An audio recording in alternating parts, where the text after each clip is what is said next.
প্রতিবাদ শয়ে শয়ে হাজার হাজার, শুধুমাত্র শহর কলকাতায় নয়, কলকাতা সহ গোটা ভারতবর্ষ এবং বিশ্বের বিভিন্ন জায়গায় এই মুহূর্তে শহর কলকাতার ক্রীড়াবিদরা তারা কিন্তু জাস্টিস ফর আরজি করের ধ্বনিতে তারা মুখর।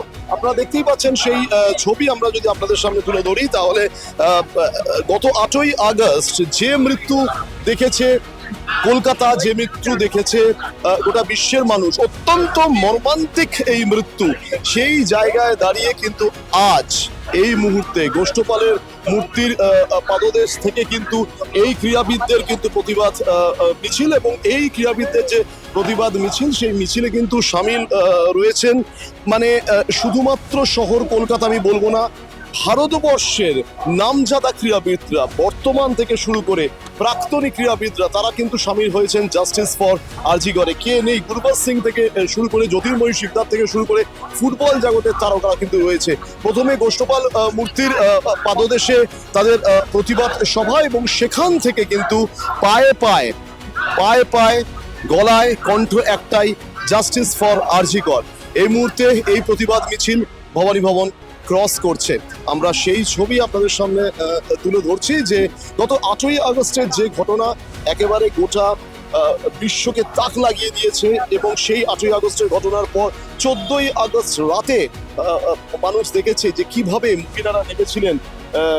মহিলারা নেমেছিলেন প্রতিবাদ মিছিলে, এবং তারপর কিন্তু ঘটনা যেভাবে ঘটনা এগিয়েছে এই মুহূর্তে আরজি কর কাণ্ড একেবারে সিবিআইয়ের অধীনে রয়েছে, কিন্তু প্রতি মুহূর্তে কিন্তু মিছিল, ক্রীড়াবিদদের মিছিল এই মুহূর্তে শুধুমাত্র ক্রীড়াবিদ নয়, চিত্রশিল্পী থেকে শুরু করে সঙ্গীত শিল্পী থেকে শুরু করে সবাই কিন্তু আজকে একে একে প্রতিদিন শহর কলকাতার মানুষ দেখছেন যে জাস্টিস ফর আরজি করের ধ্বনিতে কিভাবে প্রতিবাদে সামিল হচ্ছেন সবাই।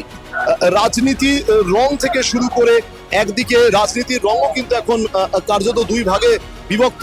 ক্রীড়াবিদরা আমরা কিছুদিন আগে দেখেছিলাম ইস্ট বেঙ্গল, মোহনবাগান এবং মোহামেডান যখন ডার্বি ক্যান্সেল হয়ে যায়, ঠিক সেই সময় দাঁড়িয়ে কিভাবে ক্রীড়াবিদরা নেমেছিলেন, কিন্তু আজকের যে ছবি আমরা দেখতে পাচ্ছি সমস্ত ক্রীড়াবিদরা কিন্তু সামিল হয়েছেন, এবং সেই সামিল হওয়ার সময় যে ছবি তা হচ্ছে যে শুধুমাত্র ফুটবলাররা মানে প্রাক্তন ফুটবলাররা তা কিন্তু নয়, একদম ভারতবর্ষের নামজাদা ব্যক্তিত্বরা তারা কিন্তু এই গোষ্ঠপালের মূর্তির পাদদেশ থেকে আজকে তাদের এই প্রতিবাদ মিছিল সামিল হয়েছে, এবং এই প্রতিবাদ মিছিল কিন্তু চলছে, কার্যত চলছে, এবং এই প্রতিবাদ মিছিলের সঙ্গে রয়েছি আমরাও, বাংলার পালস টিভি কিন্তু এই প্রতিবাদ মিছিলের সঙ্গে রয়েছে। গতকাল যখন গোষ্ঠপালের মূর্তির পাদদেশে জন্মদিবস পালন করা হয় সেই সময়ও কিন্তু আমরা দেখেছি, এবং আজ কিন্তু পূর্ব নির্ধারিত কর্মসূচি অনুযায়ী কিন্তু সমস্ত ক্রীড়াবিদরা তারা কিন্তু তাদের ধ্বনিতে একটাই, জাস্টিস ফর আরজি কর।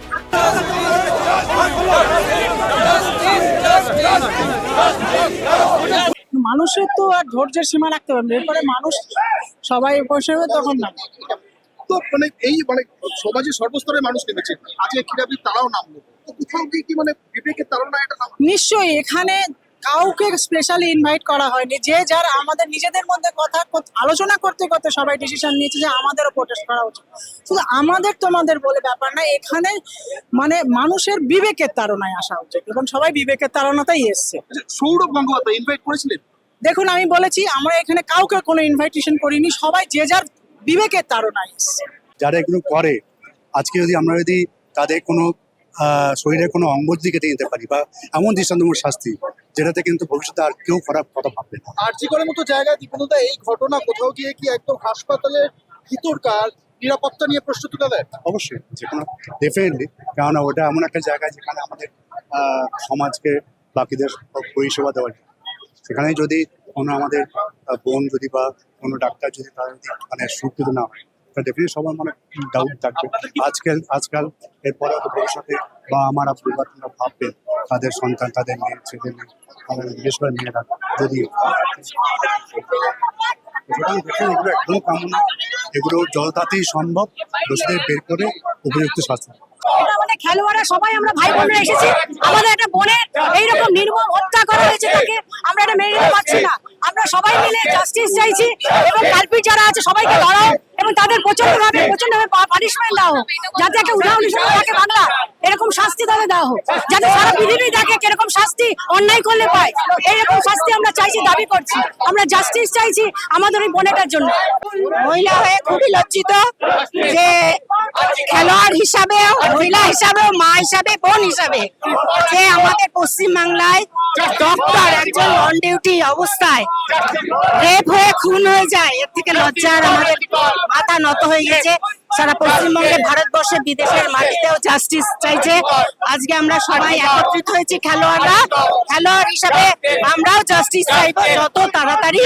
এর বাবা মা এর বিচার চাই, আমরাও যাতে ওই ডক্টরের বিচার পাই। নক্কারজনক ঘটনা মানে আমার মনে হয় এরকম ঘটনা ভারতবর্ষে পর্যন্ত হয়নি, এবং যেটা নিয়ে শুধু বাংলা ভারতবর্ষ সারা পৃথিবী তোলপাড়, সারা পৃথিবী তোলপাড়। কাজেই এই ঘটনার বিহিত সামনে আসুক দুষ্কৃতীরা, তাদেরকে কঠোর শাস্তি, এমন শাস্তি দিক যেন উদাহরণ হয়ে থাকে, যেন আর এরপরে আর যেন কেউ না এক পাও ভাবতে পারে এই কাজ আর তারা ঘটাবে। আমি খুব কষ্ট পাচ্ছি, আমাদেরই বোন, আমাদেরই বাড়ির মেয়ে, এরা ওরা মেধাবী মেয়ে, তাকে ফিরে পাবো না। কিন্তু আমি জানি না তার আত্মা হয়তো আজকে হয়তো দৃশ্য দেখছে হয়তো ওপর থেকে, তার আত্মা শান্ত হোক।